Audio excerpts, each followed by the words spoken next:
Dadadan season 2 yang akhirnya selesai. Dan pertanyaannya sekarang adalah, bagusan season 1 atau bagusan season 2? Wah, ini akan jadi perdebatan panjang juga di internet. Gue udah tontonin sampai habis Dadadan. Gue sangat sabar menunggu. Gue selalu berusaha untuk nonton duluan sebelum tiba-tiba di timeline postingan gue keluar orang tiba-tiba bisa re-upload. Gue kayak, why you re-upload that, man? Dan bisa gue simpulkan kalau Dadadan 2 ini memang menyenangkan. Masih semenyenangkan season 1. Namun gue harus setuju sama internet kali ini. Karena memang di season 2 bagusan season 1. I'm sorry, but it is what it is. In my opinion, season 1 masih jauh lebih good. Season 2, I'm not saying it's jelek, bahkan nggak proper, bahkan kurang. It's good, it's still good. Tapi ini kayak turun dikit. Nah, bisa begitu?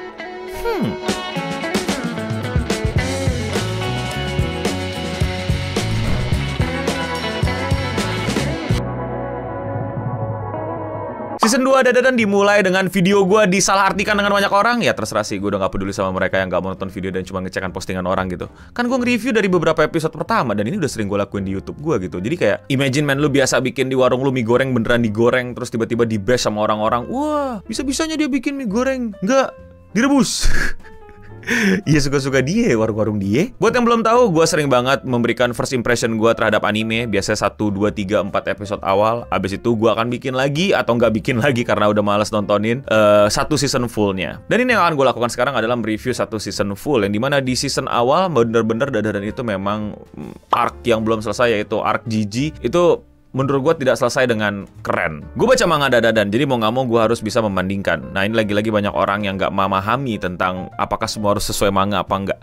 Enggak. Yang namanya adaptasi udah pasti nggak harus sesuai manganya. Tapi manganya adalah source utama mereka untuk bisa berkreasi. Selama itu nggak sesuai manga, tapi ternyata yang manganya lebih bagus, ya itu gagal dia mengadaptasikannya karena ternyata jauh lebih superior manganya daripada animenya. Jadi gue nggak masalah dia mau beda banget sama manga. Ya kalau beda banget sampai ganti plot dan ganti lain-lain, nah itu yang bodoh namanya. Tapi jelas Dadadan season 2 menurut gue secara aksi, secara fight, secara penggambaran itu, sorry to say, mesti gue bilang sangat jauh lebih powerful manga. I'm sorry, it is what it is, man. Lu kalau baca manga pasti juga banyak yang setuju sama gue. Pertarungan Jiji, Okarun, cacing, dan alien-alien nenek-nenek itu sangat jauh lebih intens ketika lu pada baca manganya. And that is my opinion. Boleh setuju, boleh tidak. Tidak ada pemaksaan di sini. Kenapa kalian kalau di internet selalu play victim bilang dipaksain opening? Gimana cara gue maksa lu, anjir? Gue cuma bikin video. Lu kalau nggak suka sama opini gue, keluarga lu gue ikat, gue tumpuk di belakang dinding gitu. Mikir, kids. Tapi menurut gue season 2 berhasil memberikan sebuah bangernya, sebuah hal yang sangat luar biasa menyenangkan, sangat luar biasa mengesankan, yaitu pada arc si Okarun latihan buat ngelawan Evil Eye, dimana dia ngelawan Beethoven, Bach, terus Mozart di ruang musik. Buat gue itu malah yang paling luar biasa menyenangkan. Luar biasa ngeliatin animasinya cukup niat. Dan arc selipan itu, bukan arc filler, tapi kayak arc selipan yang cuman ya buat ke main arc-nya gitu. Itu malah jadi lebih menantang buat gue. Sangat-sangat jauh menyenangkan dan sangat-sangat jauh mengeksplorasi kekuatan si Acrobatic Silk gitu loh. Bener-bener kayak muternya, terus kayak ngelawan monster gedenya, terus orang yang banyak ngejar lu itu.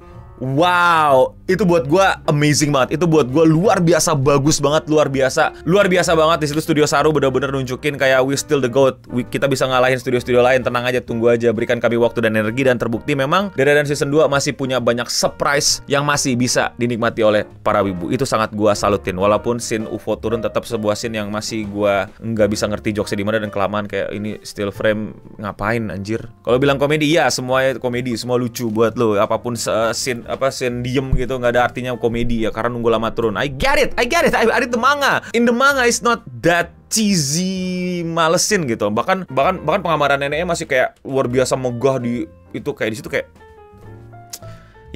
ya lu nggak paham lah, nggak apa-apa. Tapi banyak banget hal yang beda banget dari manganya, dan itu sangat-sangat gua appreciate. Apalagi arc Kinta datang, tiba-tiba kita dapat semacam the profile video, anjir. Di manga nggak ada. Kita dapat profile video Kinta yang sangat-sangat luar biasa dilebaikan. Kinta the GOAT, man. The internet itu benar-benar berbahagia. Kinta dianimasikan dengan cukup baik dan sangat-sangat gue sih sebel banget ngeliatnya.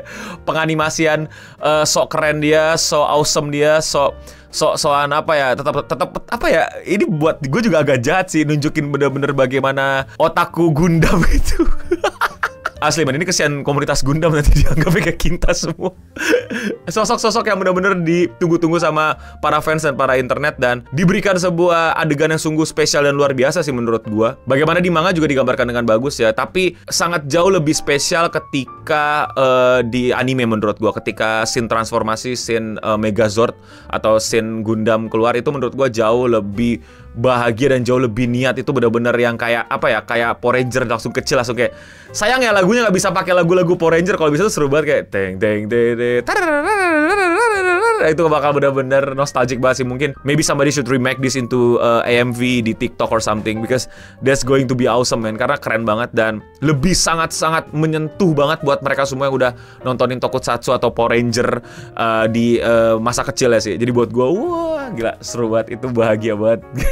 Komedinya juga dan gelagatnya Kinta dan lain-lainnya itu sangat menyenangkan. Namun jujur kalian semua, bahwa itu pertarungan Megazord lawan Kaijunya tidak sebagus itu. Buat gue oke, tapi tidak seluar biasa dan sebanding sama scene waktu mereka berusaha untuk transform. Jadi kayak kebanting menurut gue. Walaupun masukin semua trope dari Megazord dan lain-lain, orang nyoba-nyoba masih ada komedinya dan lain-lain, tapi pas baca manga gue lebih ngakak di situ. Gue kurang, bahkan gue tahu itu memang cuma dikit doang ya waktu Kinta dapat flashback. Gue tahu di manga juga dikit banget, tapi kayak buat gue kurang kena nih, padahal bisa kena banget loh. Maksudnya I think they can do more about this man. I know di beberapa arc nanti akan diobrolin lagi, tapi kayak ini maksudnya dia kan udah mau masuk tim inti nih, berikanlah sedikit gitu loh, berikanlah spesial sedikit apa kayak cuman ya gue tahu transisi dia ngambil ini, ngambil tangannya lagi, but gue harap agak lebih menyentuh sih. Tapi sayangnya kayak biasa aja dan sesuai banget sama manga. Yang di manga pun juga kurang menyentuh buat gue. Tapi ketika di episode terakhir akhirnya kelihatan tuh detail-detail yang hilang di episode-episode sebelumnya karena ditutup sama 3D dan lapangan sawah besar. Tapi di sini akhirnya ditunjukkan pas pakai power bomb-nya Momo dan kombinasi sama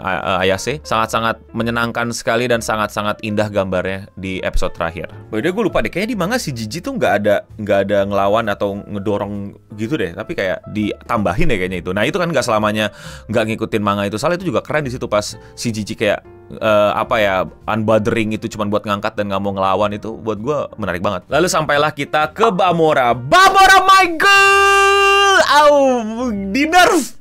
Jujur lo sama gue, di nerf nggak sih? Iya nggak sih? Di nerf nggak sih visualnya? Gue di manga so beautiful, di sini juga beautiful, but kayak di nerf man. Di nerf, sumpah gue gak tahu lu pada sadar apa nggak, tapi di manga sangat-sangat jauh Bamora itu. Tapi di anime ya mungkin karena terakhir kali ya, tapi kita nggak tahu lah ke depannya. Tapi menurut gue jauh di nerf sih. Well nggak jauh lah, tapi maksud gue masih tetap dengan ekspresi dan aura yang menurut gue cukup menyenangkan, dan juga dengan tambahan direksi yang menurut gue, terima kasih director dan yang dibalikin ke episode season 1 awal. Ingat gak kalian season 1 awal Momo itu kan pada saat si Okaru nyebut nama aslinya terus tiba-tiba UFO meledak. Tuker. Di sini juga kan tiba-tiba si Okaru dicium sama Bamora terus diteremes itu nano. Ceder. Itu gak ada di manga. Ada nggak ya? Nggak tahu, coba komen di bawah, gue lupa, gue malas baca lagi ke belakang. Dari segala kekurangan dan kelebihannya, menurut gue Dadadan tetap menjadi top tier gue. Apalagi di season ini, persaingannya juga banyak yang kurang sih ya. Tapi tetap maksudnya Saiyan Saru dan bagaimana direksi Dadadan ini benar-benar masih menempati posisi anime yang benar-benar tier A+ ini, bahkan S ini, dengan kualitas dan konsistensi yang menurut gue hampir goyah tapi masih bisa dijaga. Dari itu semua ada satu hal yang spesial buat gue. Ini gue nggak bisa jelasin, tapi ternyata gue suka romance. Yes, gue nggak suka anime romance kayak ya lu tau lah, banyak anak-anak Linson nonton romance tapi gue nggak ngikutin gitu, dan banyak juga anime romance yang mungkin menurut kalian bagus dan gue mesti tonton, tapi romance di Dadadan itu spesial buat gue. Makanya pada saat maid cafe-nya Momo sama Okarun, pas baca di manganya gue kasmaran gitu, kayak ih gitu loh, gue sampai geli-geli sendiri gitu. Nah pas nonton anime gue juga ikutan geli-geli dan makin geli. Menurut gue itu kayak innocent love story tuh menyenangkan sekali buat gue gitu, dan gue suka banget sama dinamikanya, gue suka banget sama bagaimana Momo, bagaimana Okarun, dan bagaimana teman-temannya Momo, gimana Okarun nungguin sampai malam. It's just innocent love. Gue jadi ingat masa lalu gue jadi nostalgia sama masa lalu gue tentang innocent love man. How innocent can we be man gitu loh. Inilah yang gue suka dari Jepang gitu. Gue baru aja nonton Gen V kan, dan gue tuh benci banget kayak apa-apa dikit-dikit ngewe, dikit cipok gitu loh. Kayak dikit-dikit langsung fisik apa ya, terlalu terlalu fisikal gitu, kayak nggak bisa punya simbol-simbol kasmaran yang lebih bikin merinding gitu. Mungkin emang selera juga ya, tapi gue lebih suka ngeliatin innocent love-nya Okarun sama Momo gitu, sampai sekarang belum menyatakan cinta tapi menunjukkan dengan sikap, dengan rasa suka tapi awkward, tapi ada physical touch-nya juga. Menurut gua itu jauh lebih romantis, itu jauh lebih menyenangkan untuk ditonton, dan tentu ada shonen-nya. Makanya gue bilang ini kan, bahwa Yukinobu Sensei itu sebenarnya bikin manga romance dibalut shonen, dibalut action. And I really love it. Sampai sekarang gue masih baca manganya, tapi gue baru mulai baca lagi ketika arc ini habis. Gue baru mau lanjutin arc berikutnya, dan kita tahu season 3 udah diproduksi. Dan gue berharap banget ini, kayaknya nggak nyampe perang sih. Nggak tahu, mungkin dipotong. Gue nggak suka sebenarnya pas dipotong, pas di arc gue nggak suka.